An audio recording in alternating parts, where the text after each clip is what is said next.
ونصلي على رسوله الكريم أما بعد أعوذ بالله من الشيطان الرجيم بسم الله الرحمن الرحيم إن الله يأمر بالعدل والإحسان وقال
نحمده ونصلي على رسوله الكريم أما بعد أعوذ بالله من الشيطان الرجيم بسم الله الرحمن الرحيم إن الله يأمر بالعدل والإحسان وقال الله تعالى ولا يجرمنكم شنآن قوم على ألا تعدلوا اعدلوا هو أقرب للتقوى جناب صدر اور محترم حاضرین جلسہ ابھی میں نے آپ کے روبرو دو آیت تلاوت کی ہے ان کا ترجمہ یہ ہے بلا شبہ اللہ تعالی عدل و انصاف اور احسان کرنے کا حکم دیتا ہے دوسری آیت میں اللہ تعالی فرماتا ہے اور کسی قوم کی عداوت تمہیں اس گناہ پر آمادہ نہ کرے کہ تم اس کے ساتھ انصاف نہ کرو تم انصاف کرو ہی نہ تقوی کی زیادہ قریب ہے محترم حاضرین واقعہ ہے کہ آج دنیا میں جتنا فساد پھیلا ہوا ہے اس کی وجہ صرف یہ ہے کہ حضرت انسان سے عدل کی صفت رخصت ہو رہی ہے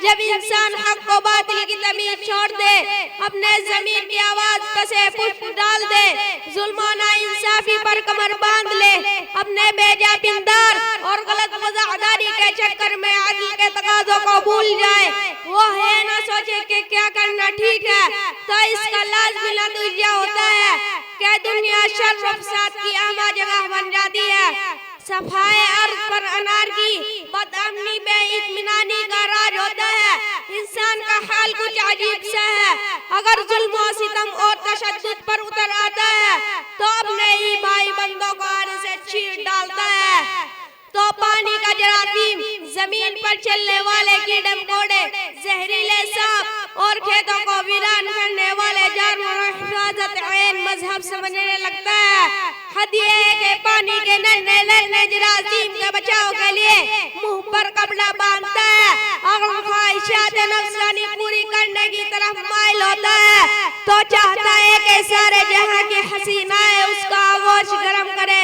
اور ترک خواہشات کی طرف توجہ کرتا ہے تو دنیا سے دور پہاڑوں کے غاروں میں جنگل کی تنہائیوں میں اپنا مسکن بنا لیتا ہے مگر اسلام اس طرز زندگی کا سخت مخالف ہے اسلام کا کہنا ہے کہ تم عدل اختیار کرو، بیچ بیچ کی راہ چلو، اس راہ پر گامزن ہو جو سیدھی ہو، اسی بات کا فیصلہ کرو جو حق ہو، اسی کام کے لیے جان کی باز لگاؤ جس کے لیے اللہ اور اس کے رسول نے حکم دیا ہو۔ تاریخ شاہد ہے کہ مسلمانوں نے اس پر عمل کر کے دکھایا۔ قاضیوں نے اسلامی قانون کے مطابق ایسے فیصلے کیے، انہوں نے بادشاہ وقت حکام زمانے تک کی پرواہ نہ کی۔ دوست اور دشمن، کافر و مسلم، اپنے اور پرائے میں تمیز نہ کی۔ آج بھی ہم کامیابی اسی وقت پا سکتے ہیں جب ہم عدل کا دامن پکڑ لیں۔ اس کے بغیر کامیاب ہونا اور پھر سے بام عروج پر پہنچنا ممکن نہیں ہے۔ دعا ہے کہ اللہ تعالی ہمیں اور آپ کو عدل کے راستے پر چلائے، آمین۔ وآخر دعوانا ان الحمدللہ رب العالمین۔ ہے اس میں محمد سراجا منیرا، یہ ہے شان میں جن کی ذکراً کثیرا، ہے اس میں محمد سراجا منیرا، یہ ہے شان میں جن کی ذکراً کثیرا، خدا نے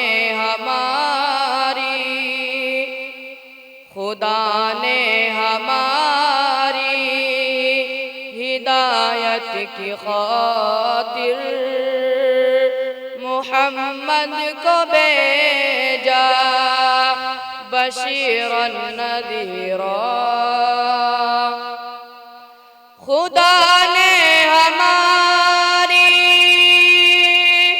ہدایت کی خاطر محمد کو بھیجا بشیرا نذیرا،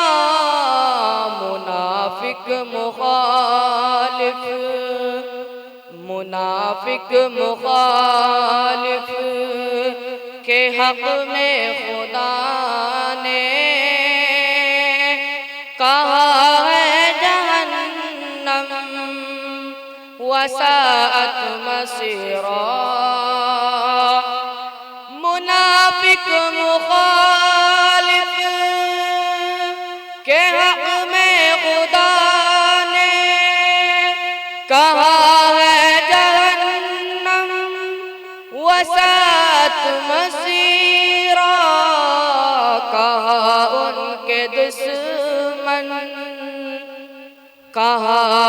کے دشمن کے حق میں خدا نے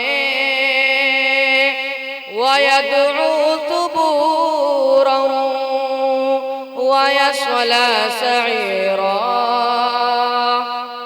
کہا ان کے دشمن کے حق میں خدا نے وَيَدْعُو ثُبُورًا وَيَصْلَى سَعِيرًا، وہ سنت سے نفرت وہ بدعت کے حامی، چکھیں گے وہ آخر عذاباً کبیرا، وہ سنت سے نفرت وہ بدعت کے حامی، چکھیں گے وہ آخر عذاباً کبیرا، جو اہل ہے تقوی قیامت کے دن وہ نہ دیکھیں گے شمسا ولا زمہریرا، جو اہل ہے تقوی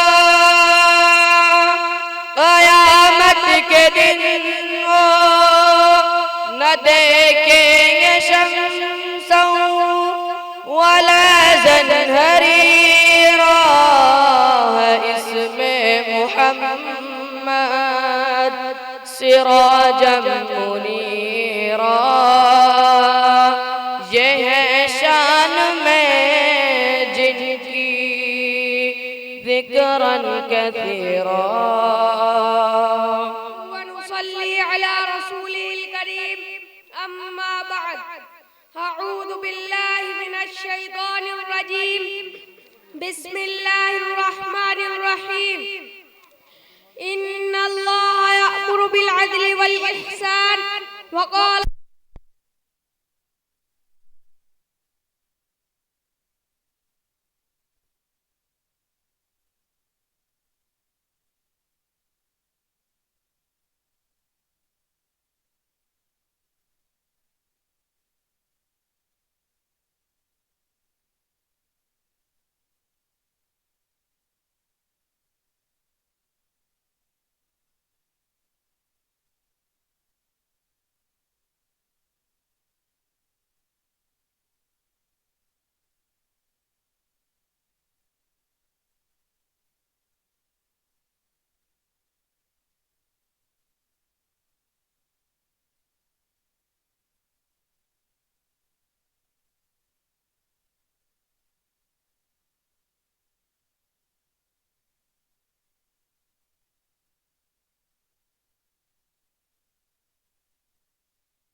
نحمده ونصلي على رسوله الكريم أما بعد أعوذ بالله من الشيطان الرجيم بسم الله الرحمن الرحيم إن الله يأمر بالعدل والإحسان وقال الله تعالى ولا يجرمنكم شنآن قوم على ألا تعدلوا اعدلوا هو أقرب للتقوى جناب صدر اور محترم حاضرین جلسہ ابھی میں نے آپ کے روبرو 2 آیت تلاوت کی ہے ان کا ترجمہ یہ ہے بلا شبہ اللہ تعالی عدل و انصاف اور احسان کرنے کا حکم دیتا ہے دوسری آیت میں اللہ تعالی فرماتا ہے اور کسی قوم کی عداوت تمہیں اس گناہ پر آمادہ نہ کرے کہ تم اس کے ساتھ انصاف نہ کرو تم انصاف کرو ہی نہ تقوی کی زیادہ قریب ہے محترم حاضرین واقعہ ہے کہ آج دنیا میں جتنا فساد پھیلا ہوا ہے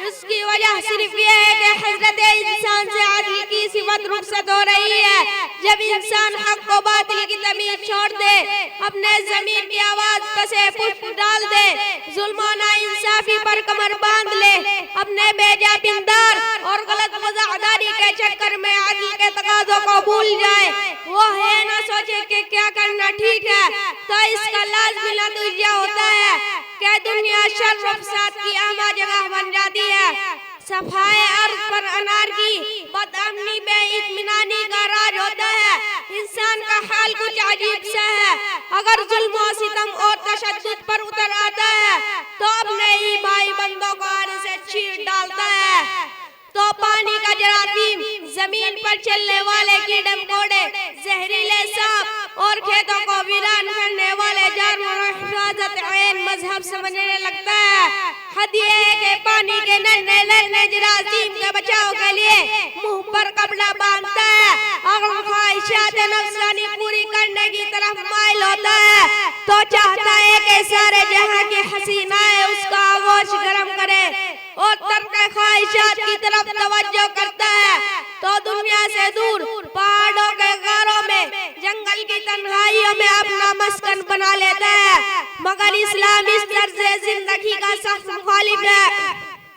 اسلام کا کہنا ہے کہ تم عدل اختیار کرو، بیچ بیچ کی راہ چلو، اس راہ پر گامزن ہو جو سیدھی ہو، اسی بات کا فیصلہ کرو جو حق ہو، اسی کام کے لیے جان کی باز لگاؤ جس کے لیے اللہ اور اس کے رسول نے حکم دیا ہو۔ تاریخ شاہد ہے کہ مسلمانوں نے اس پر عمل کر کے دکھایا، قاضیوں نے اسلامی قانون کے مطابق ایسے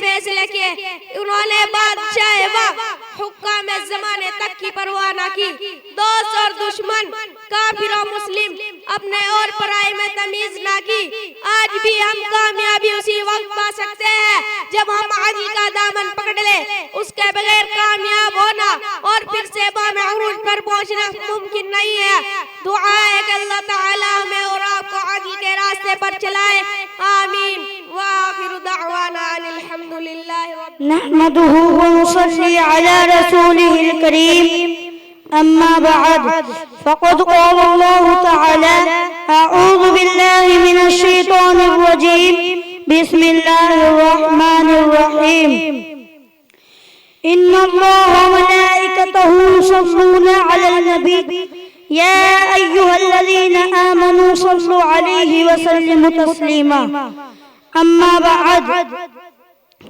فیا معاشر المسلمین، قبل اس کے کہ میں آپ لوگوں کے سامنے درود کے بارے میں کچھ عرض کروں، آپ ایک مرتبہ درود شریف پڑھ لیں تاکہ آپ کے دلوں میں محمد رسول اللہ صلی اللہ علیہ وسلم کی محبت تازہ ہو جائے۔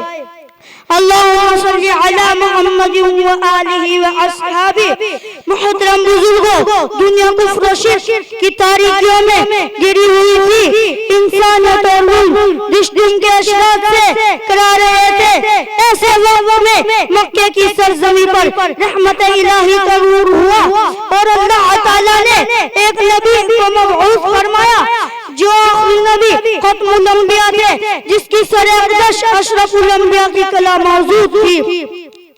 دنیا نے دیکھا کہ مکہ کی گلیوں سے اٹھنے والی مٹا ہونا آواز صرف 30 سال کی مدت میں ربع عالم سے بھی آگے بڑھ گئے۔ بھٹکے ہوئے تھے انسان راستہ پا گئے۔ کفر و شرک کی تاریکیوں میں ہاتھ پیر مارنے والا انسان اجالے میں آ گیا اور دنیا نے جان لیا کہ حق کیا ہے اور باطل کیا ہے۔ یہ نعمت صرف اس کے وجود تک محدود نہ تھی، اس آفتاب کی کرنیں اس زمانے تک دفشانی نہیں کر رہی تھی، بلکہ آج بھی اس کی روشنی دلوں کی تاریکیوں کو کافور کر رہی ہے۔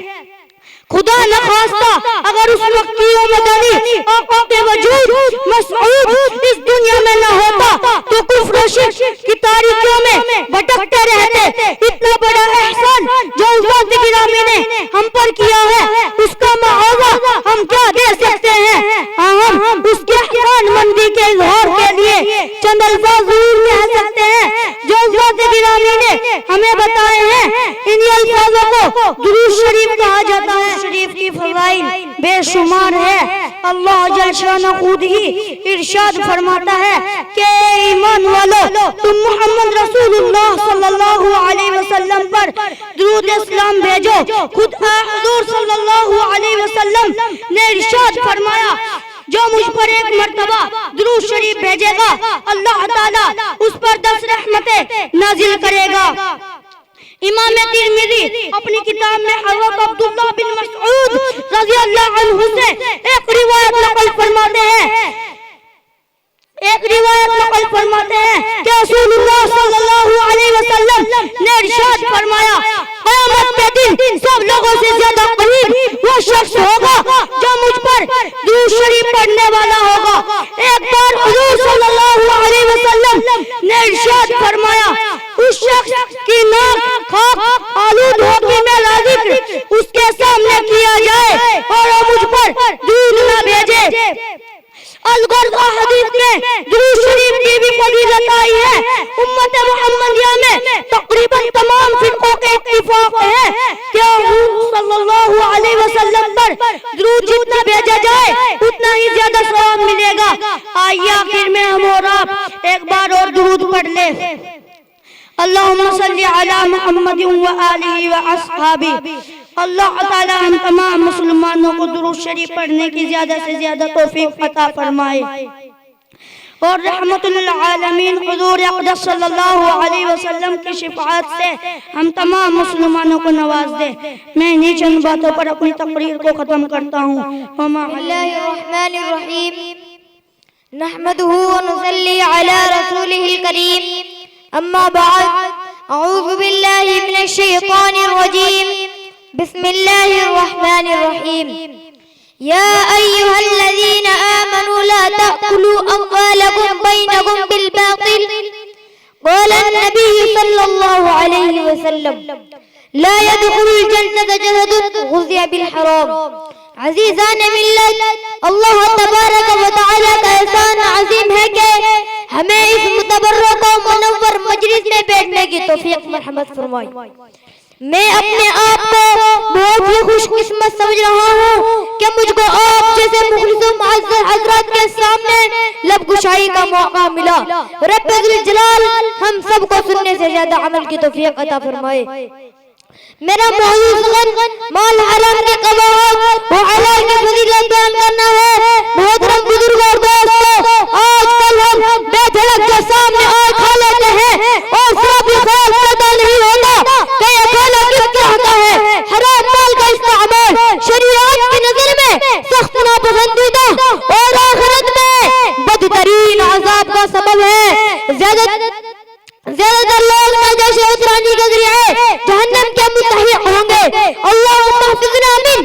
تاجدار مدینہ نے ارشاد فرمایا اس ذات کی قسم جس کے قبضے محمد کی جان ہے، آدمی اپنے پیٹ میں حرام لقمہ ڈالتا ہے جس کی وجہ سے 40 روز تک اس کا کوئی عمل اللہ کے یہاں قبول نہیں ہوتا. آپ صلی اللہ علیہ وسلم نے فرمایا حرام مال کھانے والے کی دعا قبول نہیں ہوتی. بہت سے آدمی عبادت وغیرہ میں مشق اٹھاتے ہیں، پھر اللہ کے سامنے ہاتھ دعا کے لیے پھیلاتے ہیں اور یا رب پکارتے ہیں، مگر کھانا ان کا حرام، پینا ان کا حرام، لباس ان کا حرام ہے، تو ان کی یہ دعا کہاں قبول ہو سکتی ہے؟ خدا پاک کی قسم اگر ہم ارشادات عالیہ پر غور کریں تو پھر سب چکنی چپٹی بھول جائیں.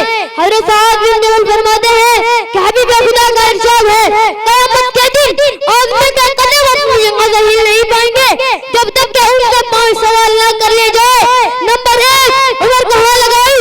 نمبر 2 جوانی کہاں گوائی. نمبر 3 مال کہاں سے کمایا. نمبر 4 مال کہاں خرچ کیا. نمبر 5 دین کے عمل پر کہاں تک عمل کیا. آقا فرماتے ہیں کہ شب معراج میں نے دیکھا دسترخوان لگے ہوئے ہیں جن پر نفیس عمدہ گوشت بنا ہوا رکھا ہوا ہے. کچھ لوگ ہیں جو عمدہ گوشت کے پاس بھی نہیں آتے اور اس سڑے ہوئے گوشت کو کھا رہے ہیں. میں نے پوچھا جبرائیل یہ کون لوگ ہیں؟ فرمایا آپ کی امت کے وہ لوگ ہیں جو حلال کو چھوڑ کر حرام کی رغبت کرتے تھے. پھر میں کچھ اور چلا اور کچھ لوگوں کو دیکھا جن کے ہاتھ اونٹ کی طرح ہیں، فرشتے ان کے منہ پھاڑ پھاڑ کر انہیں اس گوشت کے لقمے دے رہے ہیں. میں نے پوچھا جبرائیل یہ کون لوگ ہیں؟ فرمایا آپ کی امت کے وہ لوگ ہیں جو یتیموں کا مال ناحق کھایا کرتے تھے اور جو لوگ یتیموں کا مال ناحق کھائے وہ اپنے پیٹ میں آگ بھر رہے ہیں. حرام سے بچے اور حلال سے حاصل کرنے کے لیے قرآن کریم نے مختلف مقامات مختلف عنوانات سے تاکید فرمائی ہے. میرے غشور مسلمانوں، انسان کے اعمال و اخلاق میں بہت بڑا دخل حلال کھانے کا ہے. اگر اس کا کھانا پینا حلال نہیں تو اس کا اخلاق حمیدہ کا انتہائی تصور مشکل ہے. لہذا ہم سب کو ہوش میں آ جانا چاہیے اور سچے دل سے توبہ استغفار کرتے ہوئے خداوند ہماری ارادوں میں مضبوطی پیدا فرمائے. وما توفیقی الا باللہ.